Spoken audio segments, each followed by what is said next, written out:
Però ara vull parlar d'un altre llibre que em recomaneu els dos, heu coincidit aquí, que es diu L'aigua és això, de David Foster Wallace, del Periscopi. Un llibret petit per aquests allò típic de tinc un nòvio nou que no li agrada gaire llegir i no sé com fer-ho, no? Una mica?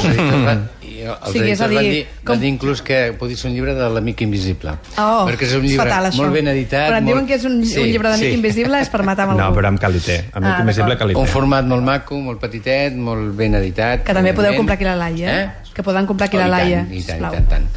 I ve ser com un discurs que va fer el Foster Wallace amb aquests discursos que es fan a les universitats americanes, amb els alumnes, i els expliquen una mica la seva experiència o ells que pensen de la universitat. S'ha convertit, o es va convertir en una espècie de llibre d'aforismes, perquè són tots frases curtes o...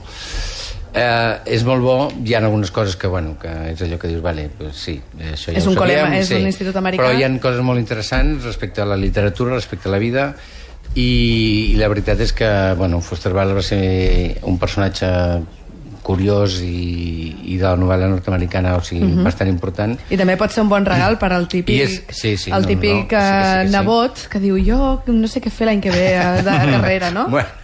I llavors dius, periodisme no. O sigui, t'ho diu clar el David Foster Wallace. Sí.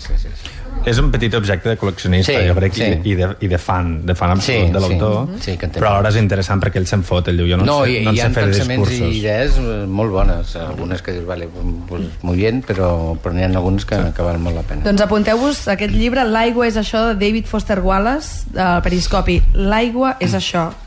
Traducció de Ferran Ràfols i en castellà de Javier Calvo. Em pensava que anava a dir traducció de no hi ha més cera que la que crema. L'aigua és això. L'aigua és això.